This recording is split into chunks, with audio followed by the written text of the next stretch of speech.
thank you. So thank you all very much for coming to the session on strategy and procurement. So for those of you who do not know me, my name is James Galleve. I am the founder and director of Mobility Lab. And as I said, we're here today with a kind of great bunch of speakers to talk about strategy and procurement. So procurement, in my experience, is usually a word which brings up existential feelings of dread, both from a local authority side and from a side in the private sector. But there are all sorts of kind of different innovative ways by which new mobility solutions can be procured, and obviously having the right strategy in place kind of really helps out with things.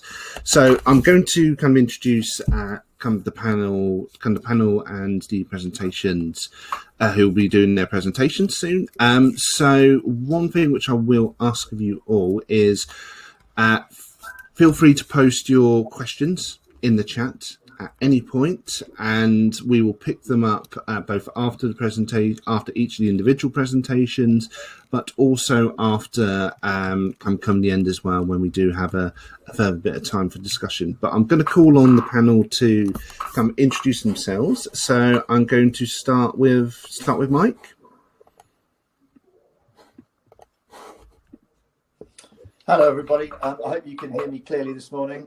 My name is Mike Beaver, and I work at Transport for London, and I'm one of the lead policy officers for micro-mobility. I'll be talking today about bike share and e-scooters. Thank you. Thank you, Mike. So, Haya, can I ask you to introduce yourself next, please? Sure. My name is Haya Dwidri. I lead the Link. Link is a shared e-scooter, and I basically lead both operations and policy, our government partnership team, and would like to talk to you today a little bit more about shared e-scooters and our experience, overall in Europe and in the US and in the UK on procurement. Thank you, Haya, and Robert. Yeah, hi, Robert Chopin from Co-Wheels Car Club. We're a national club that's across the UK. I'm marketing manager there. Been there about 3 years, helping set up and launch clubs across the UK. And I'll just be talking generally about strategy and procurement. Thank you, Robert. And last by my nose, no means least, Christia. Hi, everyone. I'm Managing Director for Next Bike UK. We're the daughter company of German bike share company Next Bike. And we're one of the oldest bike share companies that's still around, and we're about 16 years old. Thank you all very much. So, okay. So, without further ado, we'll kind of get into the presentations. Well, we're obviously going to go a little bit of a challenge now because Mike is the first presenter, and he does not appear to be here right now. I don't know where he's. Mike, are you still with us?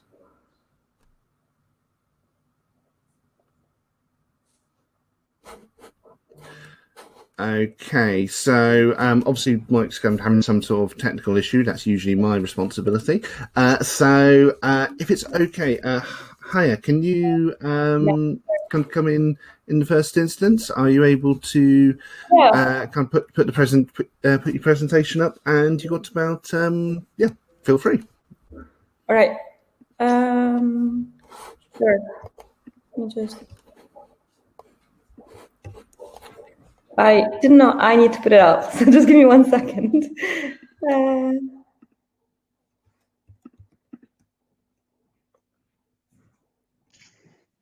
All right.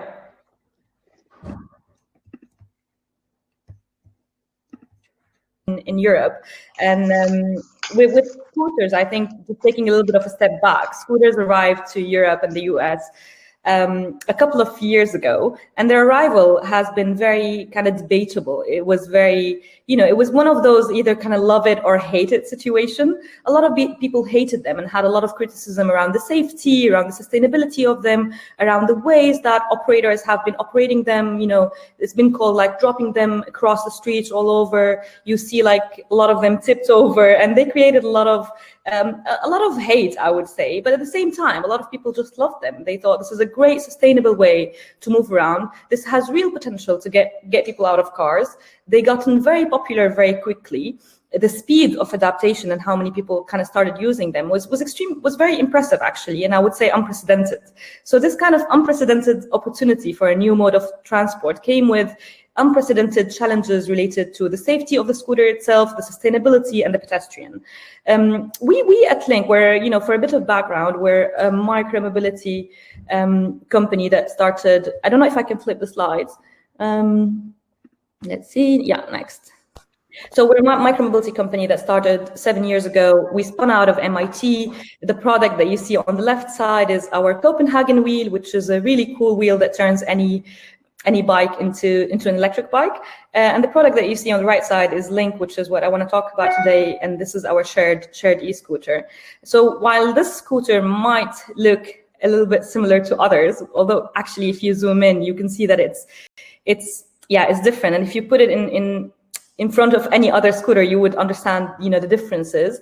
Has, I would say, 3 elements as a scooter and as a company that are very, very different from from everyone else that's out there. And I know that it's a very busy space right now. You have more than 20 companies trying to operate in the UK. And I want to tell you a little bit more about why we're different. So basically, when this abrupt arrival of scooters happened a couple of years ago, we started doing a lot of R&D and understanding why are scooters failing. So why is this vehicle more fragile than a bike? What is the source of the electric and mechanic failures that it's going through? And how can we make sure that a shared vehicle is actually safe to ride every time? How can we take accountability rather than saying, if the brake doesn't work, it's not our issue, it's on the street.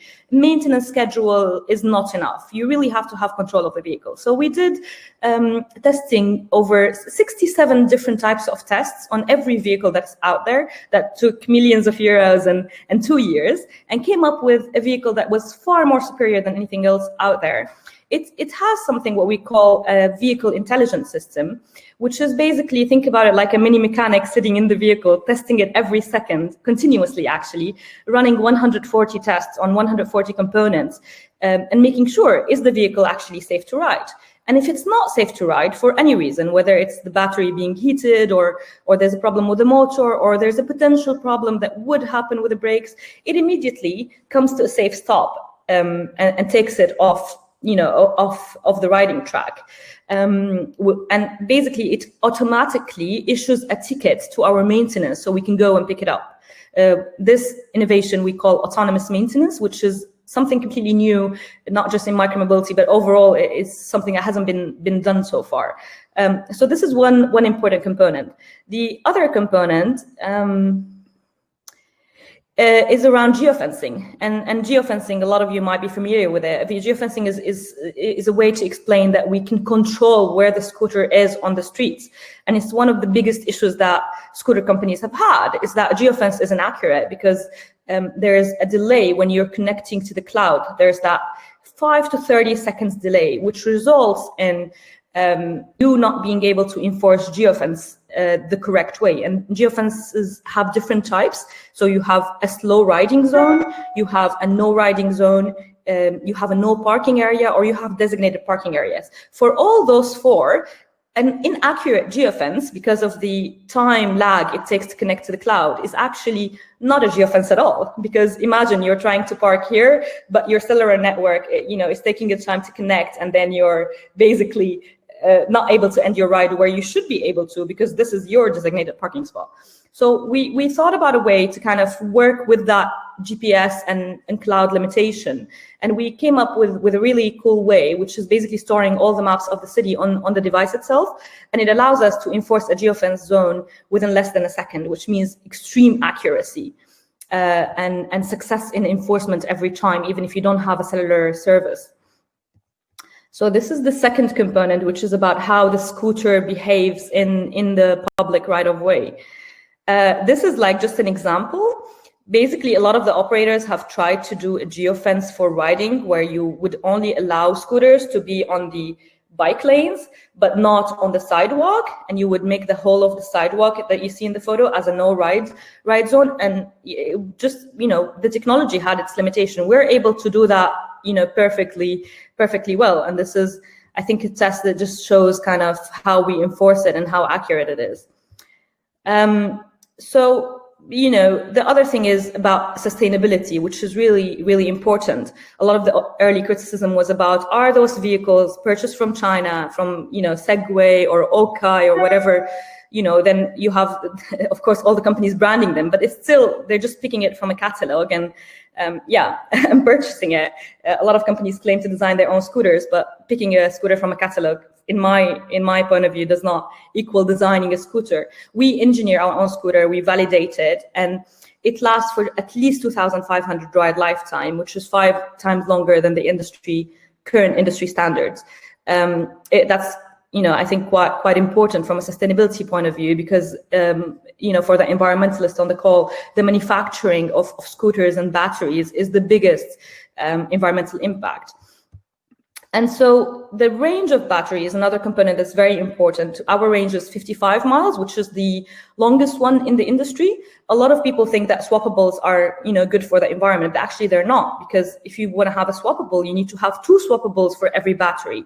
Their lifetime is shorter, their battery range is shorter. You will create more traffic by having people having to replace them every day, while our scooter can be on the road for 10 to 20 rides, and you need to charge it once per week, basically, maybe twice per week if you're in a very busy city like London.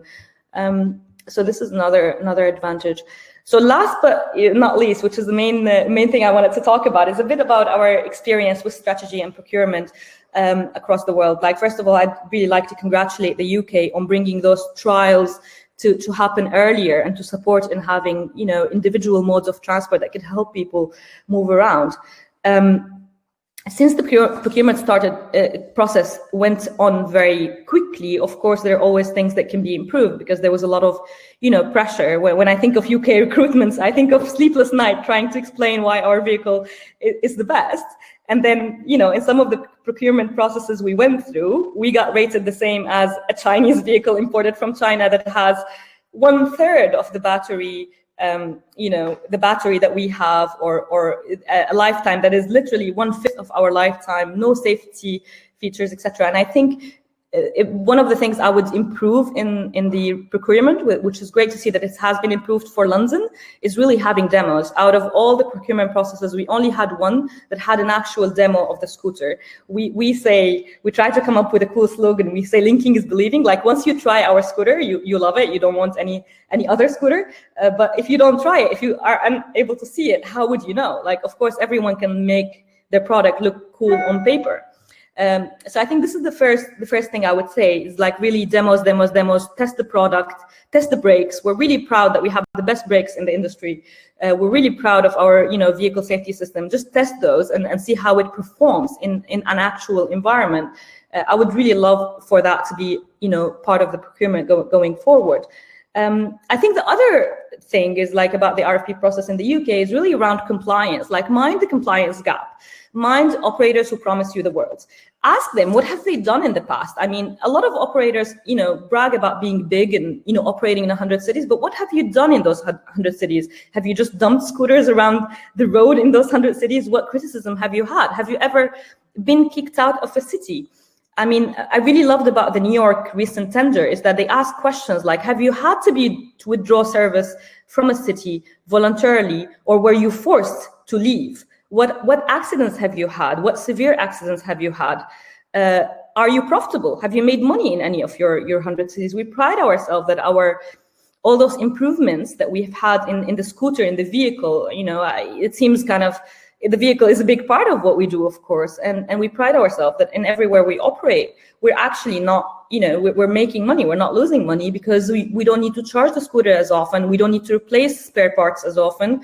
Our maintenance is, autonomous, which is great. So I think those type of questions to see what have those companies done in 100 cities are really important to ask, because just, saying just because you've been in 100 cities, you're better than a Link or you're better than a new competitor. Actually, Link spent 2 years in R&D and created a product that's far more superior. We're the only company that has full control over what happens in the vehicle.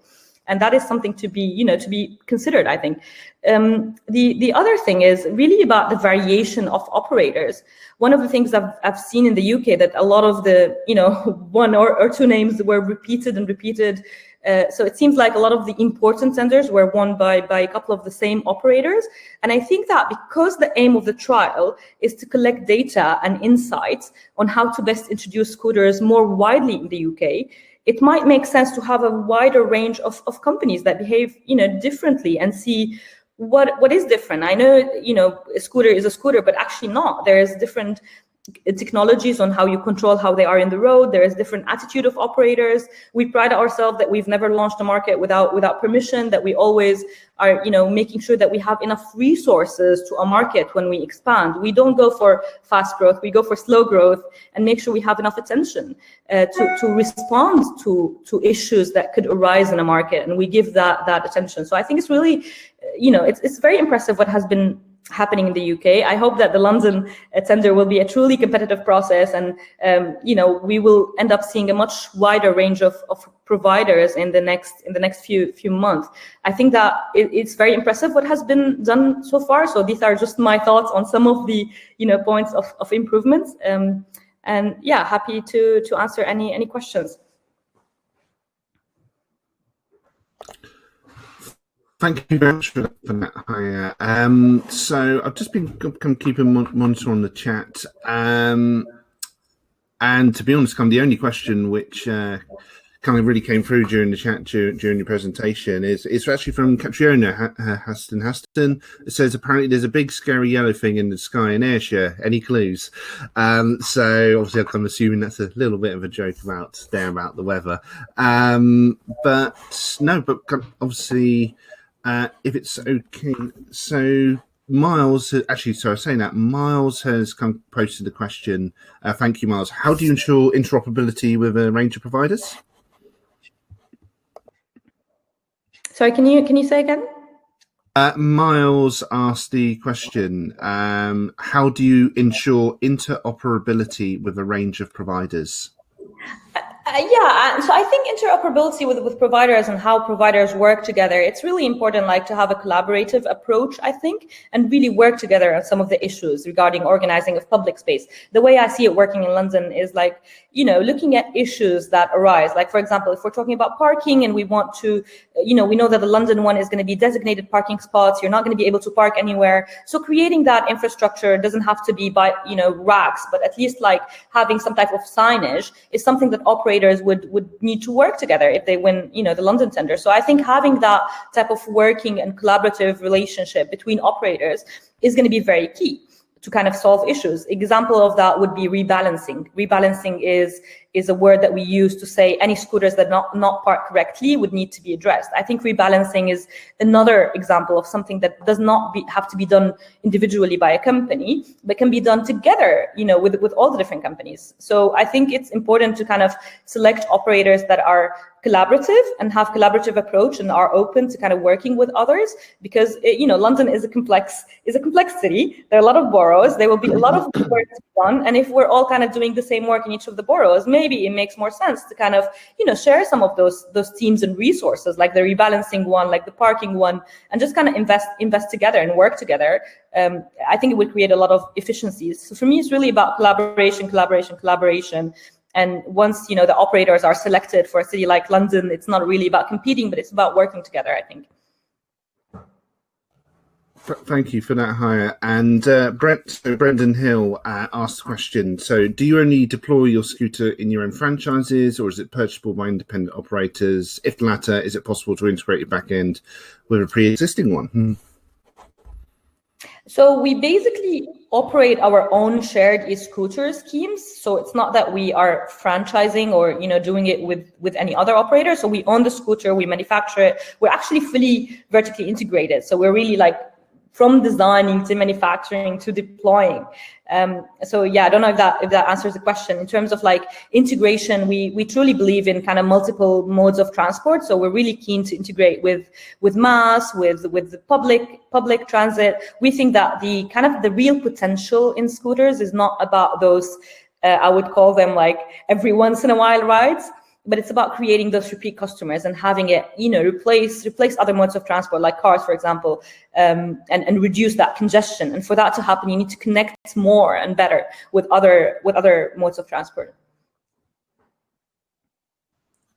Thank you. Thank you for that, Haya. So I see there's obviously a lot of questions now being posed in the chat, but obviously we've got to kind of move on to next presentations. So all questions are being noted, just for everybody else's sake. All the questions are being noted. Come the end, I'll get through as many as I possibly can. So please feel free to keep posting them.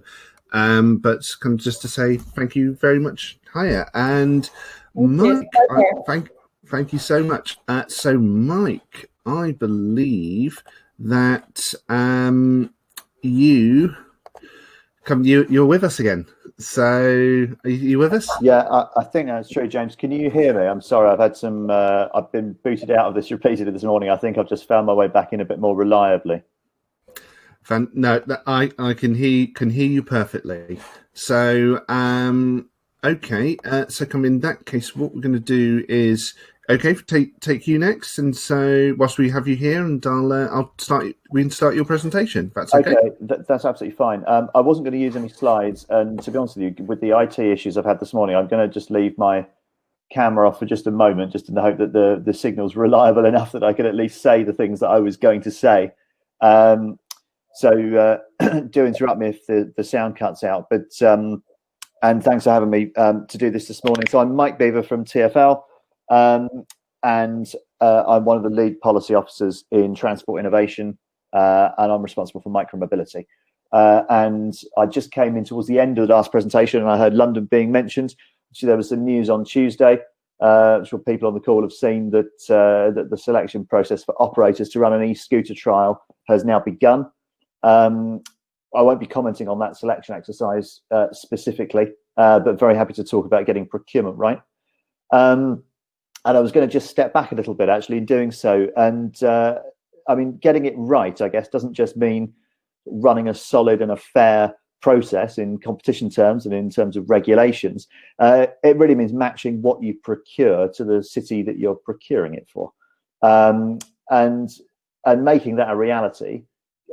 Gets into quite tricky territory, actually, in the UK when we're talking about shared transport and big cities, because it's not straightforward. So let's look at bike share and scooter share in London, just to explore that for a moment. So to establish a bike share scheme in London, we asked that companies speak to the local authority where they want to launch and come to an arrangement with some sensible safeguards, which we've set out in a code of practice.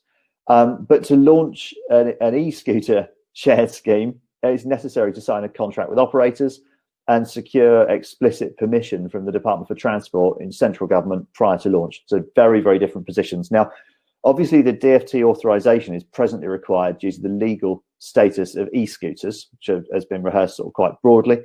But the contract element is useful because it enables us to set out what we want. Obviously, the government approval is disproportionate in terms of future arrangements. People, I think, expect to be able to make decisions at a city level, and I think that's probably where the responsibility for the decision making should sit.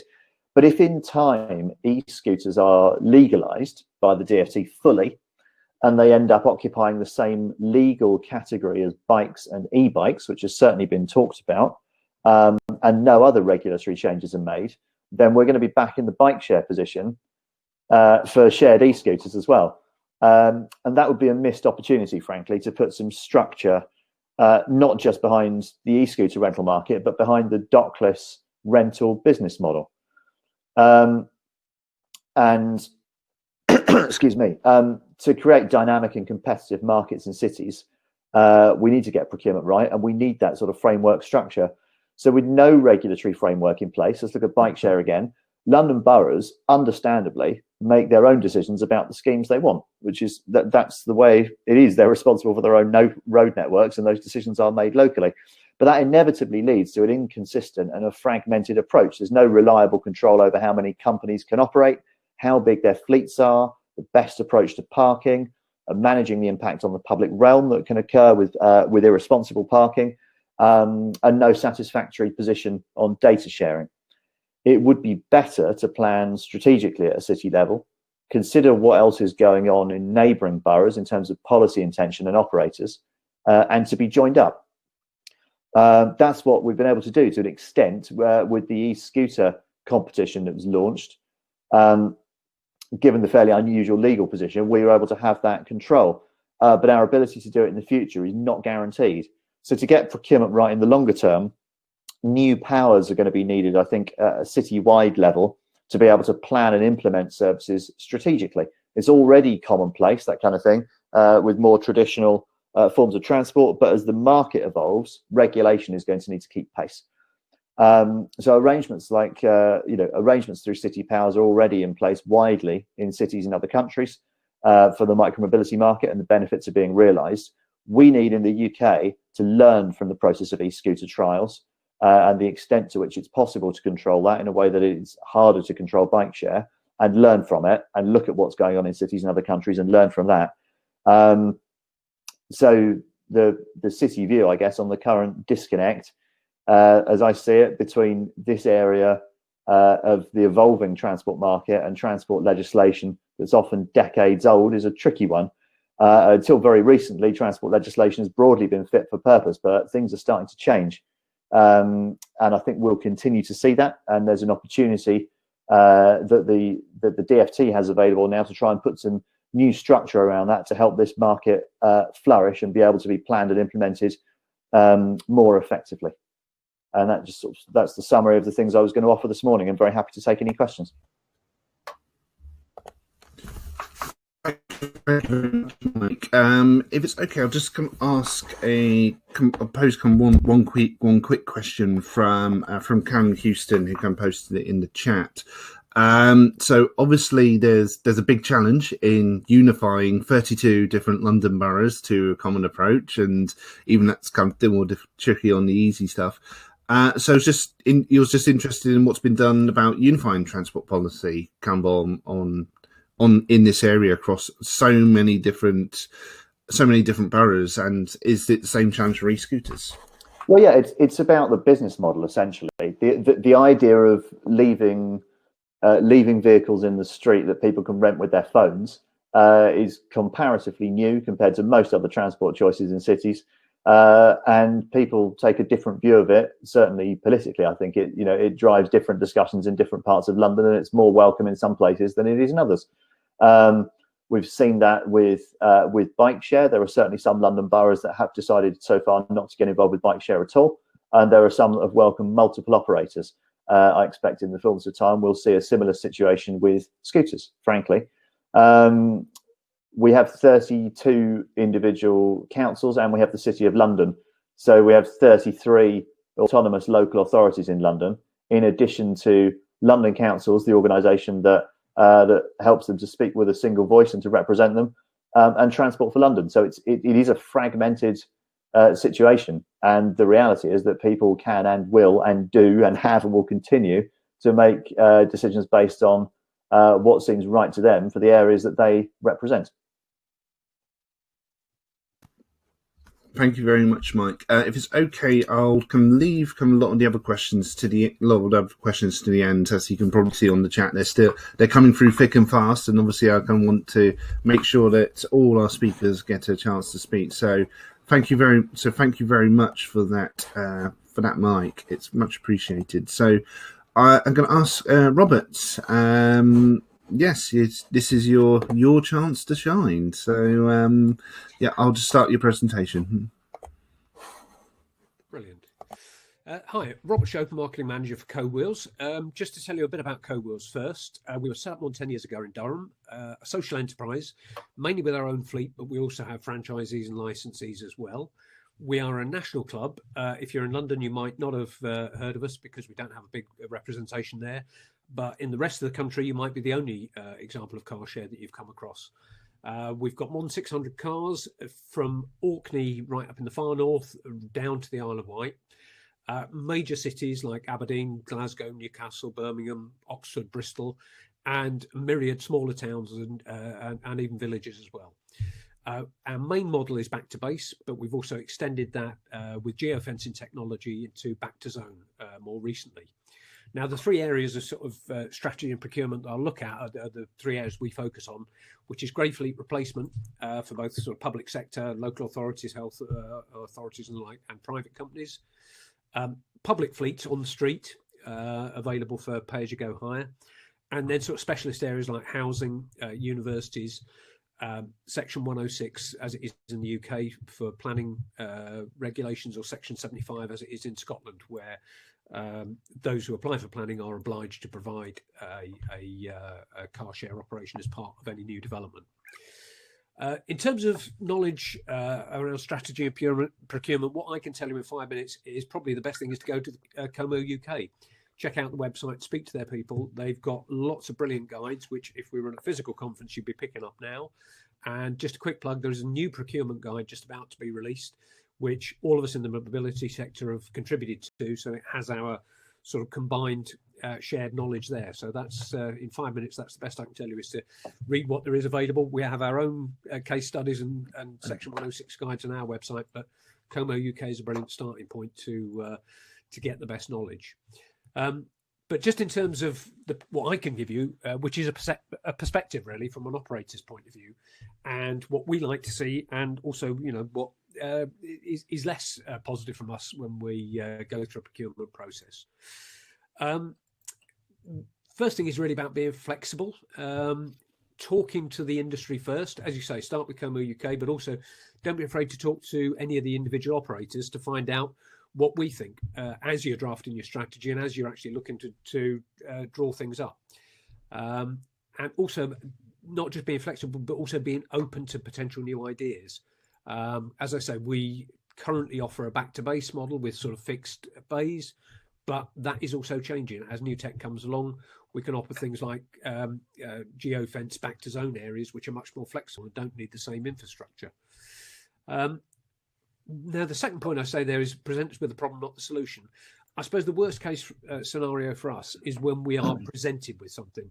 We're presented with a location and a series of sites. There's been no discussion beforehand, and we have to respond to it. And when you survey it and get into it, you realise that it won't really work as an operation, or it won't work particularly well, or it would work better if we had the freedom and flexibility to actually look at other areas in any one location. But it's already been fixed by the time we get there to the bid, and you sort of heart sinks when you see that. Now, a particularly good example, and I'll just sort of point out what Cardiff has just done, where they've just published a PIN, a prior information notice, explain what it is they intend to do, what they're looking at. That will be followed up then by an operators meeting where they'll discuss it with all of us ahead of any fuel mill procurement. And then once they've gained all that information, gained all that knowledge, then they're going to go into a procurement process. And again, from the PIN, you can see it's extremely open. They've asked for a series, they're open to having multiple operators in the area. They're open to multiple forms of delivery, not just back base. They're inquiring about back to base, but they're inquiring about one way. They're basically saying, come to us as an industry and tell us what it is you think would solve the problems you have. So they're giving us the option to give our solutions to them. And again, looking at things like planning, the Section 106, Section 75 notices that I sort of mentioned, where a developer has been told by a local authority that it has to provide a car share operation as part of any new development. Again, those examples where your heart sinks are where you are presented with a location. They've basically gone through the whole planning process. They've got the requirement, they're building the estate, and they just need to get a car in there. And it's in a location on the outer edge of a city, very little public transport. They've all got double garages, big drives. There's no incentive to use car share. In fact, it's almost designed that you have to own a car to actually operate there. And you realise it won't work, but it's already too late in that process. It's gone so far down the line that there's nothing you can do to really pull it back. Now, a good example where that works particularly well is Aberdeen, where the authority has actually not looked at it on a case-by-case basis, individual developments, because it realises not all the developments will be in the ideal place for things like car share or mobility improvements like bike share or new cycle lanes. So what it's done is collectively put it into a centralised fund from all developments across the city, and then allocated it out to schemes and operations within the area. So again, you can actually put them in the right place, in the right location. Much preferable to us, rather than being pulled in at the end of a process to try and provide a solution which we know won't really work. And then coming on to that sort of last point, probably the most important about don't be afraid to let the market decide. Maybe sounds strange. I worked in local authorities for more than 20 years, strong believer in public service and public service delivery. But for mobility, it's such a new and evolving area. It's really about not being prescriptive, and the market will actually come up with solutions that you may not have thought of that will work for you. So don't be afraid, particularly of looking at multiple operators in any one area. There are plenty of places, Oxford, Bristol, London, of course, where there is more than one operator in a city, and it provides you get the additional competition, you get more innovation. And you get the public can actually decide, what service they want to choose, and I think it benefits everyone. It lifts all of us up, as it were, where we have to compete. So I would say approach procurement more as a licensing arrangement rather than a formal procurement process as you would for goods or services.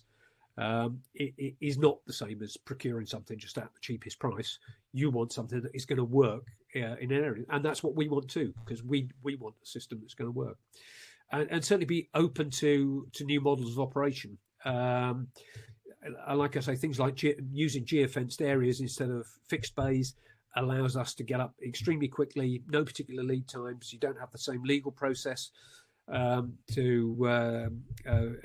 the road legislation. You don't have the physical infrastructure that you have to build there. You just have a series of permits. But again, and some councils have been very open to that, and it's enabled us to get up and running very quickly at a couple of locations, like a new scheme that we've got in Harrogate that would have taken maybe 18 months using a traditional process, but we've been able to get it up and running within months instead. That's it really from my point of view. Open to any questions. If you want to know more about us, there's the website link which goes through to our area of the website that deals with those areas. So thank you. So yeah, thank you very much. Thank you very much for that, Robert. So we do have one quick question from the chat. It's from Leonie Ramont, and she just asked a quick question on can community-led groups access co-wheels and what are the minimum requirements? Yeah, we have a franchisee model which operates in a number of areas. Is that what you mean in terms of community groups? We have operations such as one in Shropshire, one in Huntly in Aberdeenshire, where small groups of local people have got together. We usually ask that they form a social enterprise to actually run the club, and they've done that quite successfully in some cases. We also have much larger operations like Norfolk Car Club, which is more a licensee operation. So they're an independent car club that operates under our banner, using all of our back-end systems, and likewise the cars nationally and locally are available to both Norfolk Car Club members and to our members. So it can run on any different model. Thank you. So thank you very much. Thank you very much for that, Robert. So without further ado, I'm going to ask can Christia come you're next on the agenda. Are you okay to basically show us what you're made of? I'll get your presentation up. There you go. Okay, perfect. Let's see if I can figure this out. Thanks so much, everyone. As mentioned, my name is Krisha Solheim. I'm the Managing Director for Nextbike UK. Very briefly, we're the full subsidiary of Nextbike GmbH, which is one of the oldest bike share companies still out there. We have about 200 cities globally and 11 in the UK as of last week, when we welcomed Penarth into the family. And we've been in the UK since 2014. So We've seen a lot of different tenders over the years, some reasonable, some unreasonable, and we've also, learned a lot of major lessons in terms of how we make decisions when responding to tenders. And this is especially true in the aftermath of the dockless venture capital funded bike share boom, which on some level has been positive in terms of encouraging evolution and competition and all of the media attention that bike share has received, but in other ways has also been very destabilizing and detrimental because it's created this false narrative where there's this expectation that bike share should be free to local authorities and that it's somehow wildly profitable. And I'm not going to get into this too much because there's not a lot of time, but I will leave this, or you can look at it afterwards. But there are, I think, a couple big reasons why local authorities struggle to create tenders that make sense sometimes. And that's really because the product, the service, and the business model is not necessarily standardized at the moment, which can create a lot of different variables for local authorities to try and control for and understand when it comes to what is best practice or what is most successful and what they should be aiming for. So obviously you can look at these later. And same for operational models. There are three very general types of operational models: the station-based, be that virtual or physical, the free-floating, which is the complete opposite, and then the hybrid, which is somewhere in between. In terms of Nextbike, we in the UK only operate station-based systems, but on mainland Europe, I suppose, we operate hybrid and free-floating systems as well.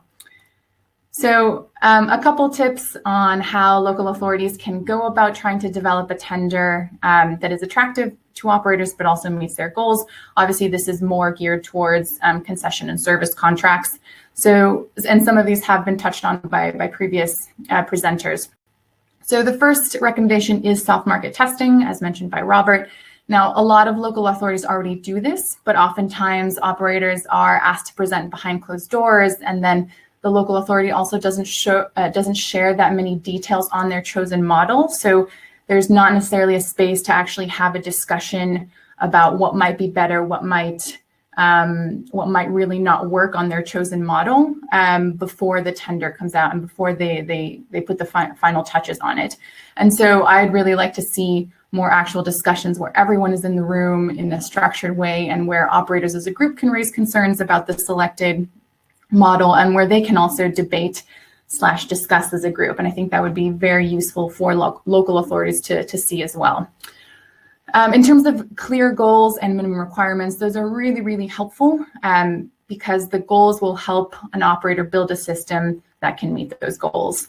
If you want to focus on commuters versus if you want to focus on tourists, those are very different systems that you can build. And so it's important to have those goals be very clear. Minimum requirements are also really important because they help set the basic expectation of a scheme. If they're not provided, then it can become quite difficult for the local authority to compare offers. If company A is offering 1,000 free-floating pedal bikes and a unicorn, and company 2 is offering 500 station-based pedal bikes and 200 station-based electric bikes and 20 free-floating cargo bikes, especially once you start adding all of the variables in, it can become very difficult to compare. So some minimum requirements are really helpful.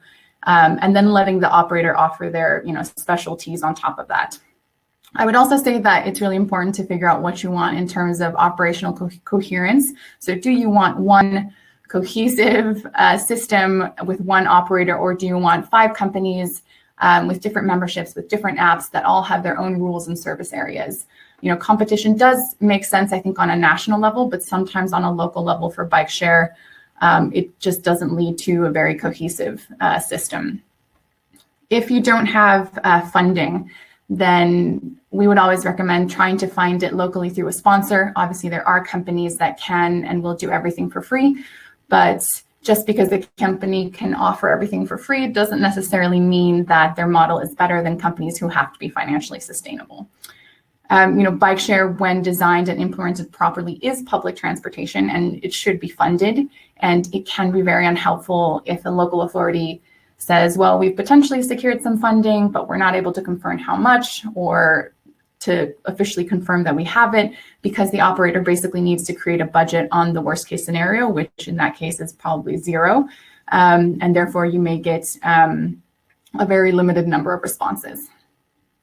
In terms of funding, again, there are very few, if any, bike share systems that can cover all of their own operations costs solely from customer revenue, at least if you're talking about affordable bike share systems. And that's why so many operators need other streams of funding, like sponsorship, like advertising revenue or operational subsidies or venture capital funding. Without those more secured revenue streams, operation capacities can be quite limited. And so it's also kind of unreasonable to have really, really stringent KPIs because, well, there's no funding to cover the cost of those KPIs. In terms of deployment, obviously deploying bike share compared to other forms of more traditional transportation can be quite quick. However, it still takes time. And there are so many tenders that we see where they want to launch in time for X election, which is fine as long as it's being awarded 6 to 12 months beforehand. And it really does pay to plan a system and engage with the public before launching, as opposed to just dumping a bunch of equipment on the street. We also see a lot of tenders where the risk of vandalism is entirely on the operator, and this really should be a shared risk. I mean, there are definitely software and hardware and service improvements that operators can make, but frankly, if a 14-year-old wants to throw a bike off of a multi-story car park, it's gonna damage the bike. And bike share can be a really important tool to help communities and people who are transport poor and help people access more opportunities, but it cannot solve systemic underlying issues that lead to gangs of 14-year-olds and drug trafficking. That is so far beyond the scope of most bike share operators, and it's really not reasonable to expect us to be able to address those issues alone. Another big one, which I haven't really seen that much or at all really in the UK in terms of bike share, is building a bit more flexibility into contracts. So while bike share should be subsidized, it's also really important to recognize how bike share is different from other forms of traditional transportation. So, in the first case, obviously bike share, or especially smart bike sharing, is quite young and it's undergoing a lot of continued disruption and evolving quickly. And it does need some space to be able to do that, even though at least I'm a big believer in a certain amount of regulation as well. Bike share operations are not the same as bus operations. The cost to running one bus, for example, is pretty constant, regardless of if you have 1 passenger versus 50 passengers, while for bike share, the greater the number of rides, the greater the operational costs.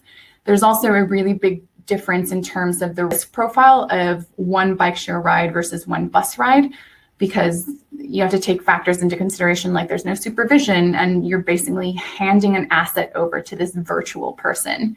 So the risk is higher. And then you also have to take into consideration, some cities don't have cycling infrastructure that is particularly good. And so you just face additional risks when it comes to bike share versus traditional forms of transit.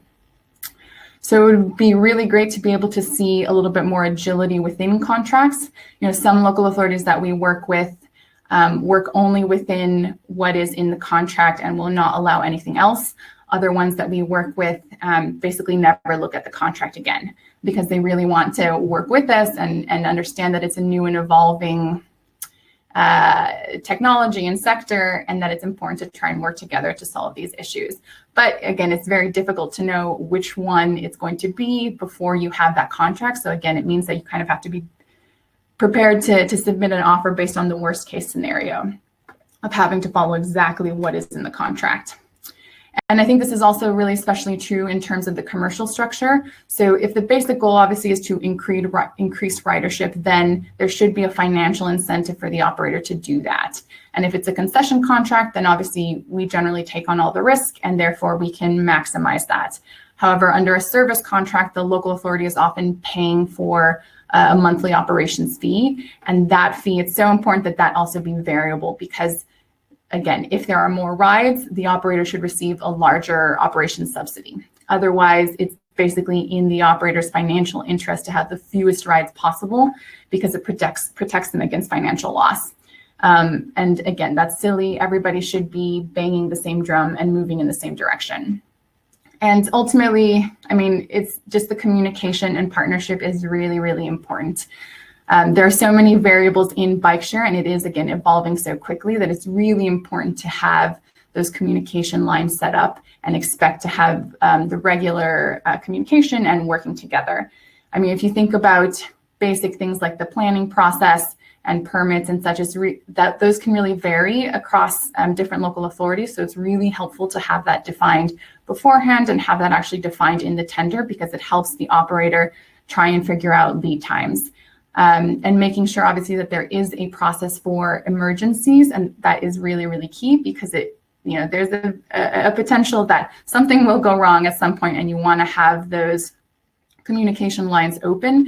And it's also really important to have the right stakeholders built into those communication lines. And I think a very obvious one is the police, for example. It's always really great to have them on board at the beginning before anything happens, than trying to get them on board after you've had 10% of your fleet decimated.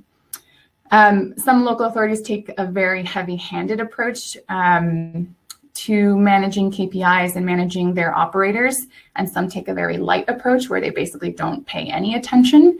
And obviously this is a Goldilocks situation where the ideal is somewhere right in the middle, where operators do need some space to be able to try out different strategies and adjust them without this constant fear of being penalized and terminated, while also making sure that they are working really closely with the local authority on how to improve the system and make sure that they are meeting the goals of the system.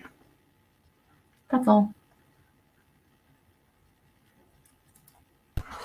Thank you very much. Thank you very much, Chrissia. If it's actually okay, what I'll do is I'll go straight on to kind of our final presenter, Dominic. Dominic, are you there? I am. Hello. Can you hear me? Yes, we can. Yes, we can hear you. So I understand that you do not have any slides. You're going old school, I think, is kind of the way to put it. So kind of the floor is yours, really. Well, thank you very much. Look, I figured I would spare us all death by PowerPoint, because there's nothing that I have to say that I can't present orally that is improved by a pretty graphic. But I think focusing on strategy and procurement, I'd like to sort of call back to Haya's first presentation, Haya from Super Pedestrian, of course, because she used a phrase which really resonated with me, which is mind the compliance gap. And, as a former civil servant myself, I think it's fair to say that, we as would-be micromobility operators need to ensure that our proposition to public authorities, and particularly to cities, aligns with the needs of those cities. And of course, Mike talked about the UK e-scooters tendering process, although he was at pains not to talk about the tendering process itself. But the fact of the matter is that e-scooters are likely to go live in London early in the new year. And it begs the question, to what extent will micromobility operators be able to assist in the delivery of the objectives set out in the Mayor's Transport Strategy? And I think that potentially micromobility operators have a significant part to play, particularly in reducing congestion, particularly in terms of reducing CO2 emissions, but most crucially, mitigating the emission of particulate matter, particularly PM2.5, which is strongly correlated with cancer.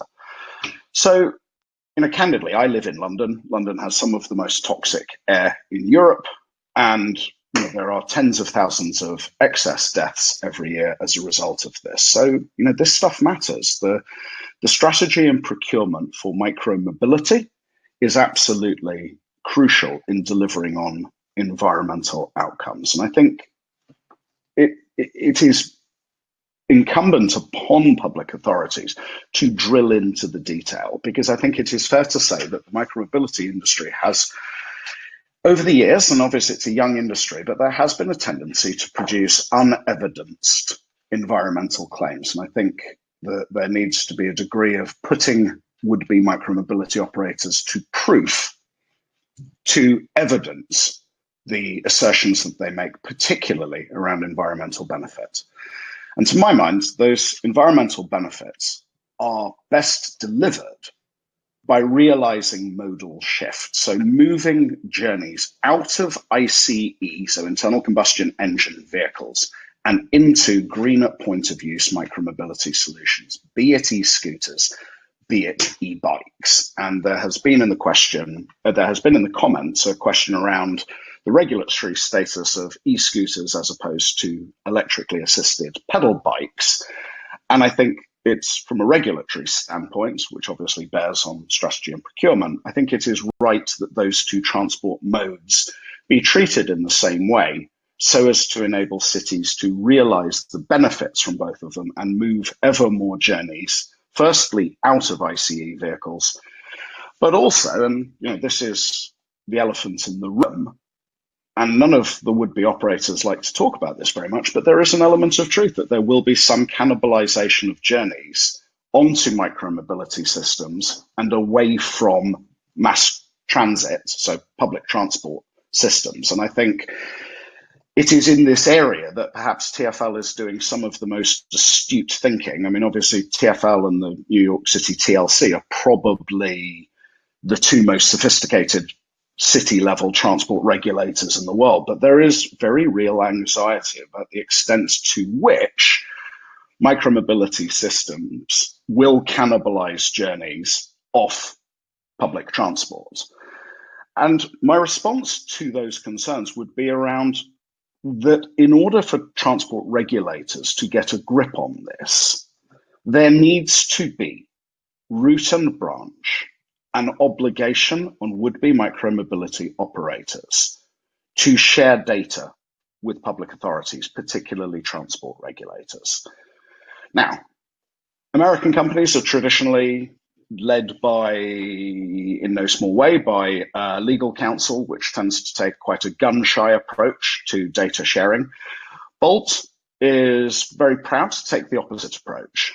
If we accept the premise that data is the new oil, the fact of the matter is that we as a transport operator, we as a digitally enabled transport operator are drilling for that oil in the public streets. And I think it is incumbent upon us as an operator to share the fruits of that, to share the benefits, the learnings, the knowledge which derives from our business operations with transport regulators, because there is an enormous public benefit in our data set, which can be put to use, for example, for transport planning purposes, and which also enable us to evidence the environmental claims, which otherwise would be mere assertion. We would not have a basis on which to evidence the claims that we wish to make about CO2 and particulate matter mitigation. So that's the first point, is data sharing. I think the next point that we need to address, and this was dealt with by Chris here, was questions around public nuisance. Now, the reality is that dockless systems do have associated with them a public nuisance, because consumer compliance in terms of sort of rider behavior at the end of the journey is variable. There is a tendency among a very small number of passengers, in order to get people to behave in a responsible way, there does need to be some enforcement, be it fining people for leaving vehicles at the end of the journey in the public carriageway. And again, there's been reference in the comments to the Royal National Institute for the Blind, and RNIB has been very careful over the years to point out the potential downside risks of irresponsible micromobility operation. And I think it's fair to say that in the sort of version 1 of go-to-market of dockless bike sharing systems, there was a tendency by operators essentially to flood cities.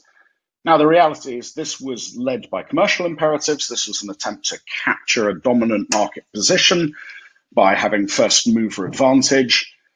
In reality, it was cities that paid the price for this. It was cities that, picked up the costs of irresponsible micromobility operation. And if we're here today focused on getting it right on strategy and procurement, I think that public nuisance piece has to be front of mind for public authorities and for would-be micromobility operators such as us. So I think making sure that there is restriction of the number of operators and the number of vehicles per operator, so quantitative restrictions, I think is going forward going to be absolutely crucial.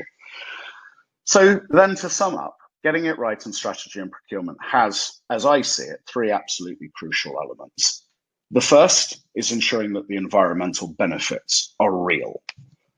The second, it has an umbilical connection to that, which is data sharing, which is making sure that operators provide the means for transport regulators to have real-time visibility on their business activities and potentially to integrate the service offering into mobility as a service type offerings, which are offered at city level. For example, TfL's Journey Planner is a fantastic case in point, and France is due in short order to begin to operate a state-run mass gateway. But yeah, environmental benefits, data sharing, mitigating public nuisance. And of course, the most effective way of mitigating public nuisance is restricting the number of vehicles in circulation. That is, as I see it, the three most important factors. I'm happy to take comments or happy to take questions in the comments, and happy to hand over to the next speaker. Thank you very much for listening. Thank you, Dominic. Some of the questions which have been coming through on the chat, and it's certainly been a steady stream. So Dominic and Mike, if you are able to kind of switch on your video for this would be great. So the way which I'm going to take the questions, and I've obviously been kind of with the assistance of Como, just noting them down as they've come through. I'm not going to take them in any particular order. Obviously, I'll try and focus on the questions which relate to the matter in hand, which is kind of around strategy and procurement, because obviously there's a lot of kind of questions around detail operations of e-scooters and etc. But actually, one of the questions which I wanted to start off with, which was, it was actually kind of inspired by, I think it was Colin Young raised a question in the chat around kind of funding and the commercial, and ensuring that there is a good commercial case for supporting micromobility through the procurement process. Because from my experience, a local authority commercial case is very different to a commercial case, very different commercial case from the operator. And one of the challenges which is being faced, obviously, right now in when it comes out to procuring e-scooters, is that they're only guaranteed to operate for 12 months whilst the trials take place. So I was interested in feedback within that context. What sort of things can local authorities do to work with operators in this kind of quite constricted environment in e-scooters to basically make the help to improve the commercial case in a way which benefits both them and operators. So I'll start with you, Dominic, as you kind of covered it a bit in your talk.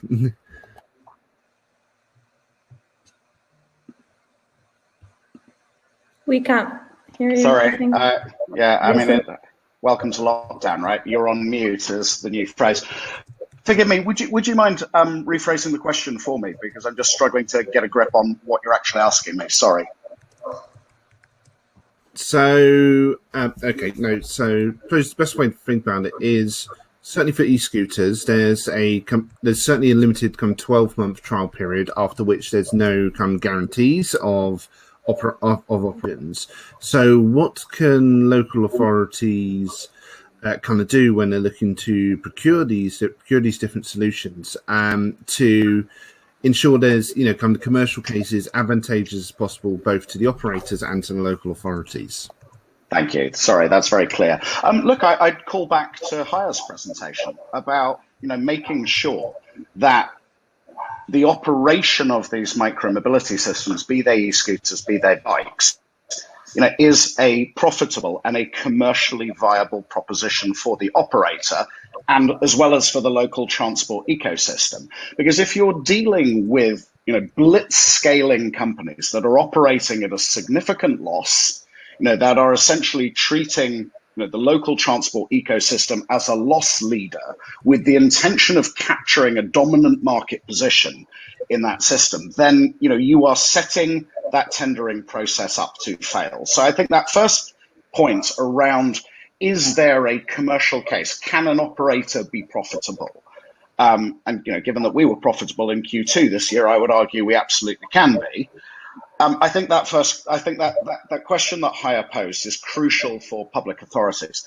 I think the next question is, and again, looking at the experience of UK public authorities in the e-scooter tendering process, is there needs to be a critical eye cast across the sunny assumptions made by would-be micromobility operators about the level of investment into the local transport ecosystem, where companies are promising a level of investment at tens of millions. There needs to be a digging into the detail, and there needs to be critical assessment of the financial viability of the companies in question, because we have would-be micromobility operators which are making uncosted, unevidenced assertions as to the investment that they're going to make into a local transport ecosystem of 1/4 of their total valuation in the case of the West Midlands e-scooter tender.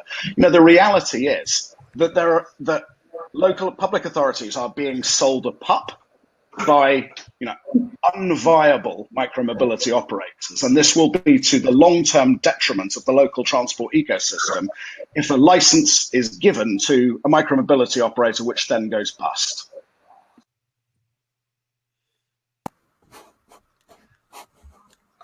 Hi, you're on mute. Sorry. I was going to say, if I may add something to on 2 points. One is the financial sustainability. I completely agree with Dominic, and my team and I spent sleepless nights working on that West Midlands tender to find that sorry, we couldn't promise 10 million because I wanted to make sure that we're actually financially viable. There is no way. I mean, our scooter is literally, like, out of every scooter company, the one that is most economically viable, and we still would never be able to make and give like 10 million in a year. That's just crazy, to be honest.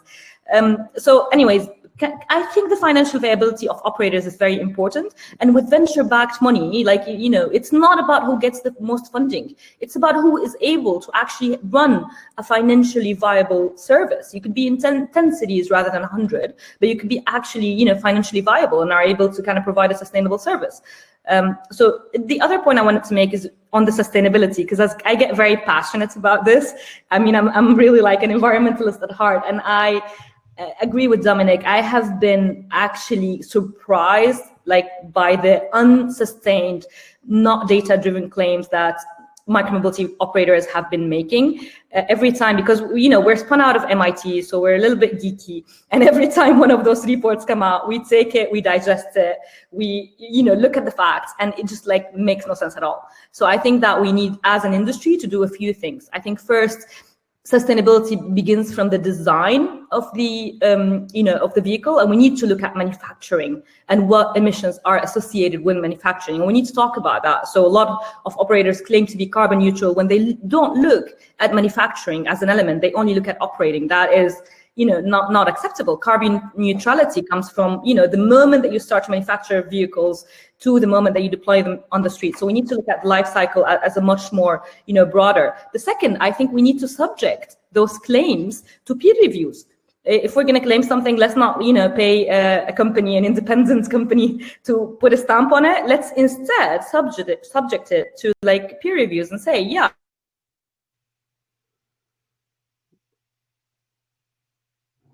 for other company, kind of take a look at it and say, this is what we have. And so for me, that's really, really important. And just the last point is radical transparency. There are market it and beautify it. Let's be transparent about it. Let's be honest. Let's communicate data with authorities, and let's say, this is what it is and this is what it isn't, and just be kind of honest and open, because I think that we have been trying to kind of beautify a lot of those numbers, and that's what you see.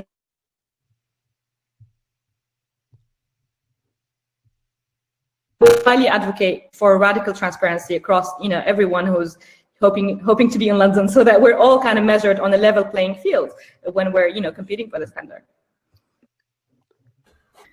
I think if I can also just jump in here as well is, what we're seeing with the e-scooters coming into a lot of different markets is similar to what we saw with the dockless bike share bubble. And part of me wonders, what have we learned from the dockless bike share bubble, and are we actually changing anything now with the e-scooter potentially bubble? And I know that I'm sure that it's very, very difficult from a local authority point of view that is undergoing a lot of budget cuts, and especially with coronavirus and all of these struggles, to not say, oh my gosh, something free, yes, absolutely, just give me an option. So I understand that can be a major struggle as well.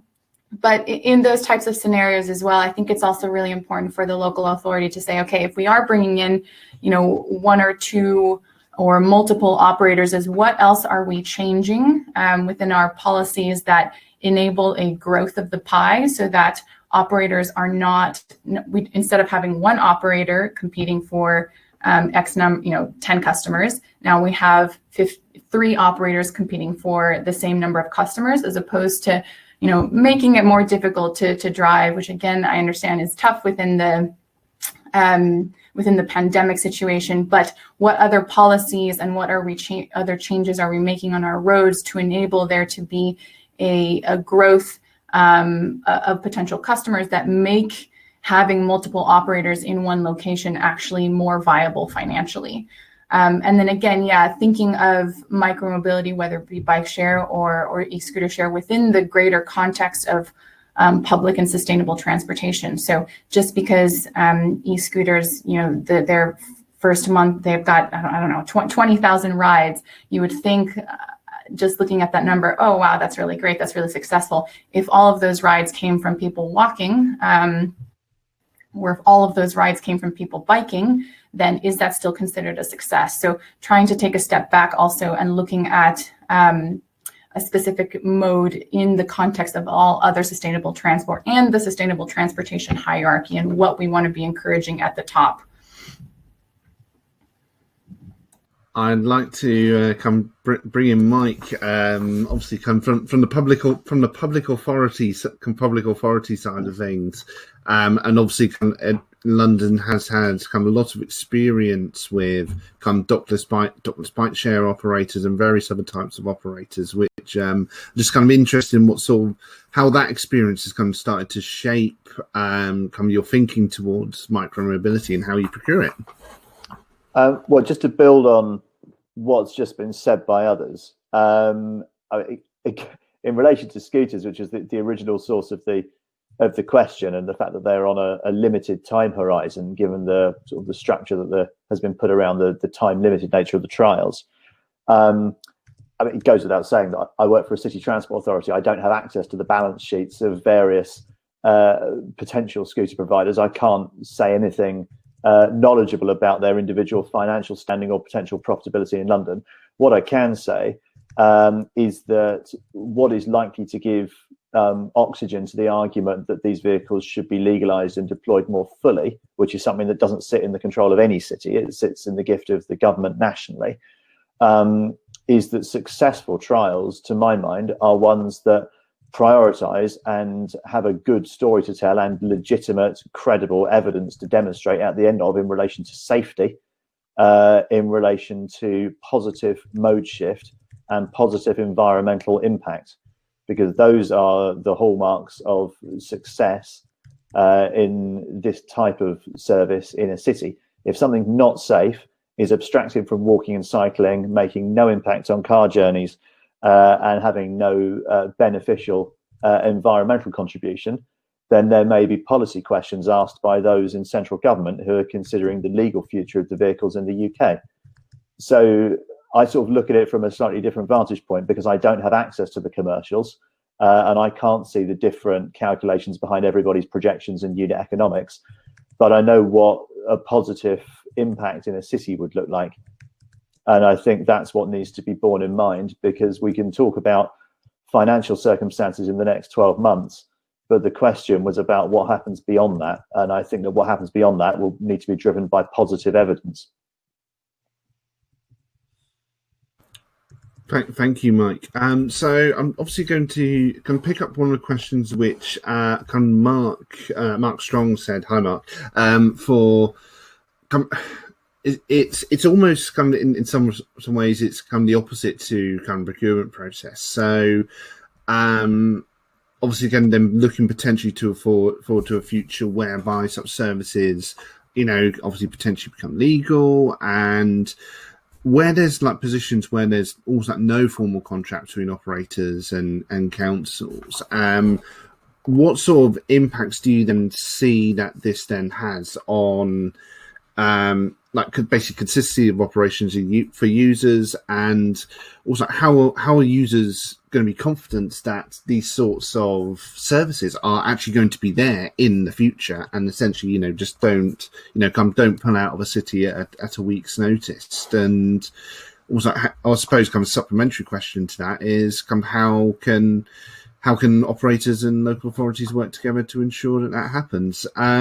So Robert, if it's okay, I'd like you to pose that question, because it's becoming a relatively mature market in shared cars. So pose it to you.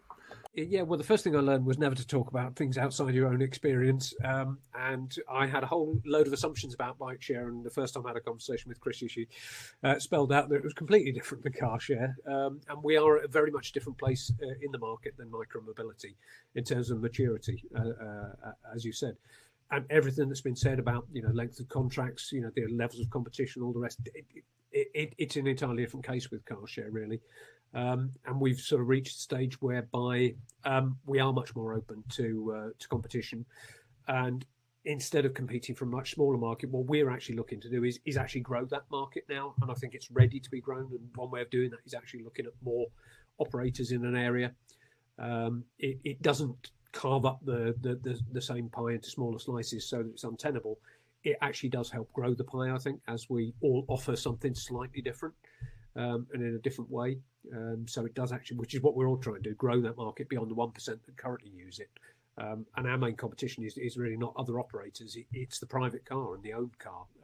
So it is almost, we operate in a very different way. Dominic, you kind of seem kind of quite interested in this question, so I'll let you come in. I mean, I recognise what Dave was saying, but I think for us, the answer is around multimodality. It's around ensuring that would-be operators are integrated into the transport ecosystems that they are a part of. What we can't have is sort of would-be micromobility operators sitting on top of local transport ecosystems and essentially kind of top skimming journeys by the most wealthy citizens in that jurisdiction. The initial go-to market in California of e-scooters in the kind of version 1 iteration was awful, and in terms of the reputational impact on the micromobility providers concerned, I mean, they took a real hit from being perceived to be expensive transport for tech bros.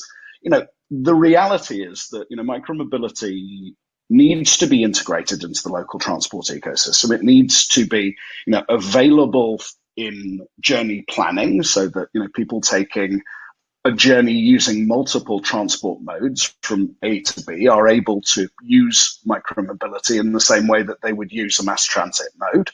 So that's, I think, the first point. And then the second point is, that I return to this idea about integration. And again, I've seen from Andy Flood in the comments that there's a real appetite for data from micromobility players among local authorities. And I think that's absolutely right. And we should be required to provide data to public authorities in whatever way works best for them. Now, for a hyper sophisticated operator like Transport for London, that's probably likely to be in the form of a live API link, whereas Stockport Council, to pluck a local authority out of the air, they, in terms of what's useful for them, that's probably going to be like a quarterly insights report or something like that. But in terms of ensuring viability in a local transport ecosystem, it's about multimodality, and it's about And it's about data sharing, as I see it. Yeah, if I may add something, I mean, I completely agree, and I really like what Mike said also about like the legitimate evidence to safety. I think we really need to kind of provide more data. One area that I feel like everyone has been missing, and it's something that we're trying to do better, is really incident reporting, like being just extra, again, radical transparency, like incident reporting. Have we had any mechanical failure? Have we had any electric failures? Which incidents have been reported to us as a company, and not just like the the most dangerous incidents, but every incident. And I think kind of providing comprehensive performance data on the safety angle, evidence on the environmental impact, on the motive is really key to this, the success of the trial. So I 100% agree with that. On the modal shift, I think that the real potential of e-scooters has not arrived yet, because all the scooter booms and all those rides have been ad hoc rides. I would say this percentage of commuters have been still very, very low, relatively speaking. And I think that the real potential is in those commuters, in getting people out of the car, not just, to Christian's point, not just providing a quick trip that actually replaced a walking trip. That's not the real potential. And for the real kind of, transitioning from cars and offering like sustainable kind of mode of transport, it's all about, I think, integration. Mass integration is key, integrating with public transport and connecting with other, modes of transport. That's where I think that, the future is. And this is just, the beginning of a way for us to actually find more efficient ways to move around cities. Yeah, I mean, I'd agree with a lot of what's been said, in terms of the multimodality and making sure that, there's whatever it be, one smart card, one app to rule them all kind of thing. That gives you access to a lot of different options, because the reality is that a lot of people who are not, maybe die-hard cyclists, for example, want to have a wide range of options and don't want to have 14 different memberships, and want it to all be as seamless as possible. And that's something that I think is starting, that discussion is starting to be more common here in the UK, where in other parts of Europe, it is a much more established practice. One of our oldest systems in Cologne in Germany, our client is actually the transport operator that does buses and trains and trams in the Cologne region.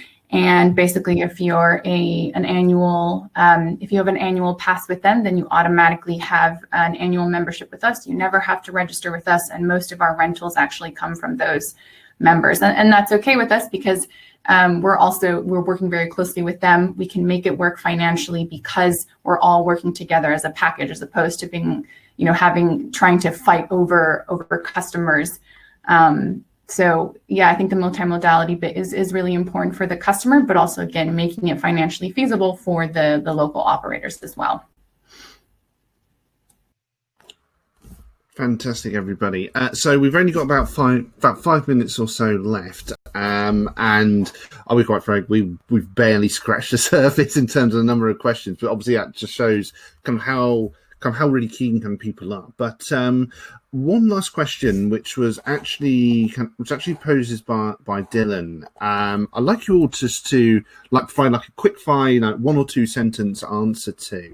And it comes back to a little bit of a question which we've discussed around, which is around competition. And obviously, when it comes to e-scooters, which is obviously seems to have dominated the conversation today, a notable element in the room is private use, and what would happen certainly in the UK when that becomes, or if and when that becomes legal. Of course, Robert's been competing with private car use for comfort for a long time. So just a very simple question, really. So how do e-scooter and micromobility companies propose to remain viable once private devices are legalized and commonplace? I'll actually start with you, Robert, obviously just from the experience with CarShare. We're quite happy to see competition from other forms of mobility, because we think they're complementary anyway. Because when people switch to car share from car ownership, they still have a need to make other smaller journeys, shorter journeys that they wouldn't do by car through walking, cycling, micromobility. So for us, actually, we welcome additional competition, whether that's hired or privately owned. We think it's all good, because to replace the private car, you need a whole series of different mobility forms. So. Thank you, Robert. Haya? Yeah, I think I agree with that. I mean, I think that, we all share a common goal of replacing car trips. We know that in the next few years, more and more people are living in cities, and car ownership, despite everything that has happened from car sharing, from e-scooter arrival, from the bike boom, it's still going up. It's not going down. So we really need to kind of slow that down for the sake of our environment. I think COVID has taught us that we're not so good in dealing with a global crisis very, very quickly. So we need to do things about the climate now, today.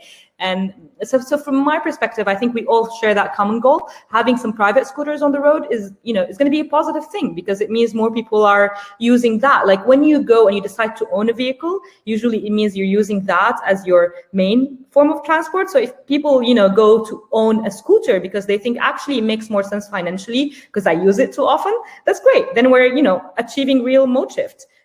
So for me, I see it as super positive, to be honest. And I think there will still be a use case for shared scooters for people who, use shared cars and sometimes want to use a scooter, or that, they commute to another city. Like there are a lot of people that would be working in a city and commuting to another, and then, they don't want to kind of carry their scooter with them and would like to have just a shared scooter in the train station for them to kind of continue their journey.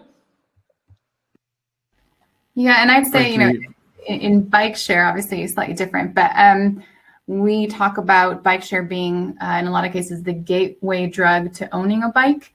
If bike share, if everything, there's just so much potential for growth in terms of cycling because the levels are already so low that if everybody gets their own bike, I mean, for those who can, and bike share goes out of business because there's so much private cycling, then great, I will consider that a job well done. But ultimately, yeah, there will always be use case scenarios where your private bike doesn't make sense because you want to make a one-way trip or you live in a flat or XYZ. And so there's still just so much potential. And I don't actually think, at least in terms of cycling, that there is a lot of competition between normal people, or not normal people owning their own bikes and bike share. I think they can both, there's a lot of space to coexist there. Dominic? To respond to that, I mean, I would add that, speaking from a personal standpoint, I massively admire, Next Bike and Super Pedestrian because they're building sustainable businesses. And I think, again, from the public authority standpoint, there's a question of who do you want to allow into your ecosystem? Do you want a bad actor that moves fast and breaks stuff and is artificially subsidizing the actual cost of transportation, the third largest household outgoing for most people? Do you want, for Silicon Valley VC money to be burnt distorting the transportation market in your city? Or do you want a player like Next Bike that will be a positive contribution to your transport ecosystem? Look, candidly, our CEO has been very, very candid that the economics of e-scooter operation as a standalone proposition are horrendous. It is a license to burn money. So why then have we publicly committed to spend €100,000 in the course of next year on becoming the dominant player in micromobility in Europe? The answer is multimodality, because micromobility shouldn't be viewed in isolation. It should be viewed as part of the transport ecosystem that operators are part of. And the days of, move fast and break things tech companies sitting on top as this kind of privileged layer on top of the transport ecosystem are thankfully long gone. The days of operators refusing to data share, refusing to take responsibility for the public nuisance caused by their operations, these are the issues the public authorities need to get to grips with. And the only way to make micromobility work is as a multimodal proposition.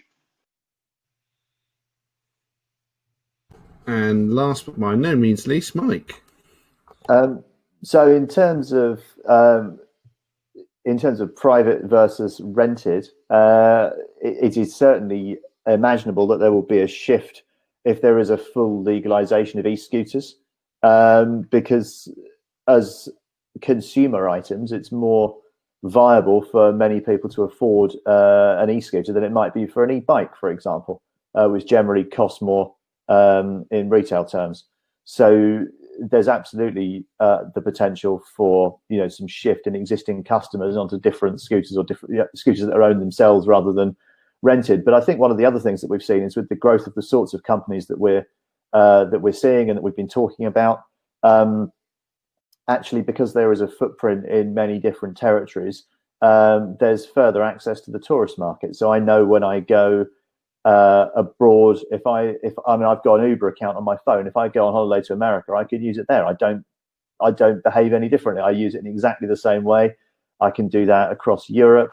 Over time, I expect with the spread of rental companies, the ability to do that and make those choices for people whilst traveling will remain as well, actually. So I think there are, what we've seen with bike share, which has been around a bit longer than scooter share, is that sort of, huge influx and, smash and crash that we've spoken about at the start has given way to something that's a lot more measured, actually.